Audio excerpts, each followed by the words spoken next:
슬픈 꿈을 꾸었느냐? 아닙니다. 달콤한 꿈을 꾸었습니다. 그런데 왜 그리 슬피 우느냐? 제자는 흐르는 눈물을 닦아내며 나지막히 말했다. 그 꿈은 이루어질 수 없기 때문입니다.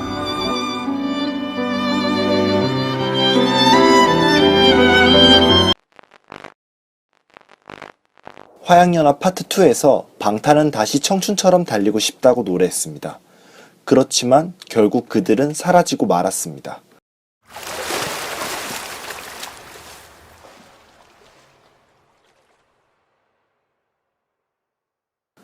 어른이 된다는 것을 심리학적으로 표현하면 어떻게 될까요?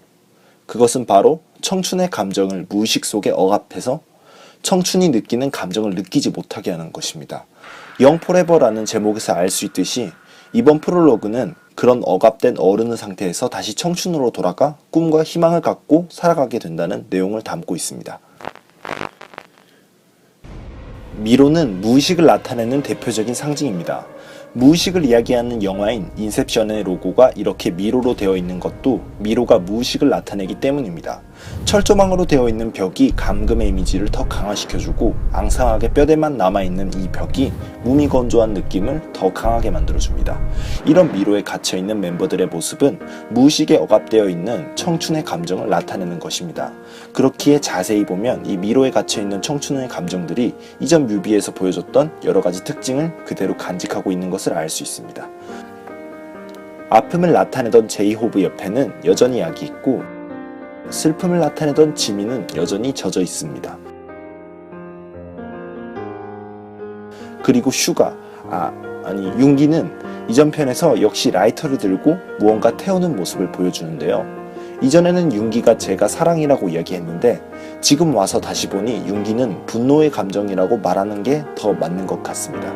불의 이미지가 분노와 잘 연결되는 것도 그렇고 심리학적으로 분노는 감정을 제거하는 역할을 하기도 하는데 1편에서 윤기가 불을 지르면서 다른 감정들이 제거되는 모습을 보여줬다는 점, 그리고 2편 런에서 윤기가 거울을 깨서 청춘의 감정들을 사라지게 했다는 것을 보았을 때 윤기는 사랑보다는 분노가 더 적절하다고 판단되었습니다.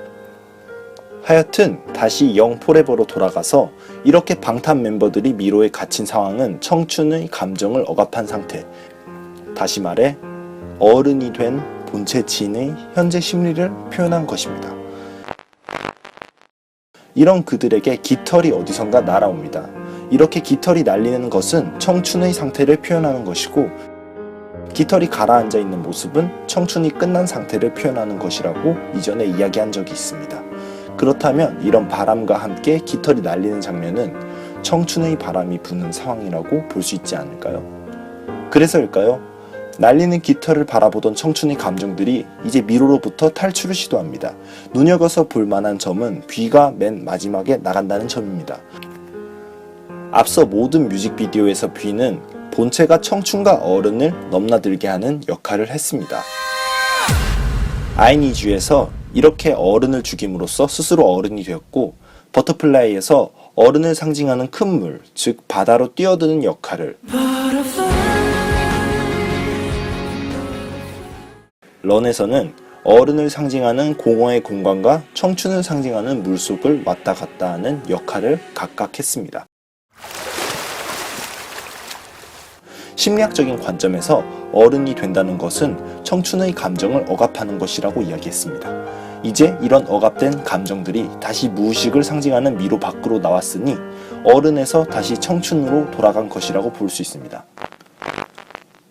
어른에서 청춘으로 전혀 다른 세계로 나아가는 모습을 이렇게 뒤집힌 세상이 뷔가 나아가자 제자리를 찾는 것으로 묘사합니다.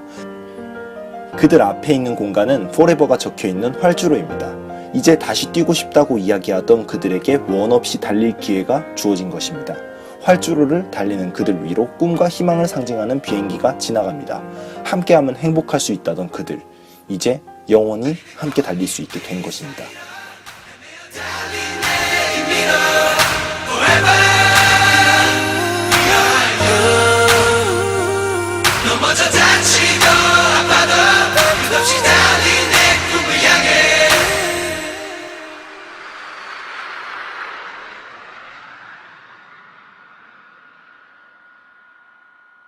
끝날 줄 아셨죠?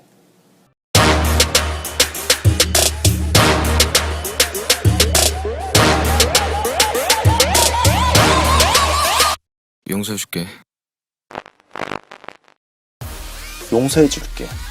무엇을 용서해준다는 것일까요? 마침 이렇게 윤기가 악수를 하는 장면으로 봐서는 이 검은 옷을 입은 사람을 용서해준다는 말인 것 같은데, 과연 이 검은 옷을 입은 사람은 누구일까요? 이 장면에서 검은색 옷을 입은 남자와 컬러풀한 옷을 입은 윤기가 서로 대치하고 있습니다. 화양연화는 청춘과 어른 사이의 과도기에서 겪는 성장통을 이야기해왔습니다. 그리고 그 성장의 끝은 어른의 이성과 청소년의 감성의 통합일 것입니다. 네, 지금 장면에서 한 남자는 이성을 나타내는 존재이고 다른 한 남자는 감성을 나타내는 존재입니다. 어느 쪽이 이성이고 어느 쪽이 감성인지는 너무 쉽죠. 감성은 항상 컬러풀하게 묘사되고 이성은 보통 무채색으로 묘사되니까요. 이성을 나타내는 것은 이 남자와 뒤에 있는 검은색 눈입니다. 그리고 감성을 나타내는 것은 윤기와 뒤에 있는 파란색 눈입니다. 그리고 이성은 어른을 대표하는 특징이고 감성은 청춘을 대표하는 특징이기에 어른의 검은색 눈이 청소년인 파란색 눈보다 조금 큰 것이겠죠. 너무 오버해서 해석하는 것 아니냐 싶겠지만 아이돌 뮤직비디오 제작에 드는 비용이 정말 최소 2,500만 원이라는 돈이 든다는 사실을 생각해보면 조금 이런 디테일한 설정을 납득하실 수 있으려나 모르겠네요. 더욱이 화양연화 같은 대형 프로젝트면 한두 푼 드는 게 아니겠죠. 하여튼 이 둘이 화해를 하듯 이렇게 손을 내밉니다. 그리고 그 뒤에는 어른을 나타내는 검은색과 흰색의 봉투들과 청춘을 나타내는 컬러풀한 그림들이 뒤섞여서 모여 있습니다. 맞잡은 손 뒤로 보이는 이 물건들은 화합을 상징하는 것일 테입니다. 다시 처음에 무엇을 용서하는가 라는 질문으로 돌아가면 청춘의 감정들이 용서하는 것은 자신을 억압하던 자신의 이성적인 어른의 모습입니다. 결국 그들이 용서하는 대상은 자기 자신일 것입니다. 항상 라이터를 들고 있던 윤기가 버닛이라고 적힌 카세트를 틉니다. 이제 이성과 감성이 하나가 되었으니 꿈을 향해 모든 것을 태울 준비가 되었기 때문이겠죠. 곧 나올 화양연화의 세 번째 이야기, 기대가 안 될 수가 없습니다. 이상 드림텔러였습니다.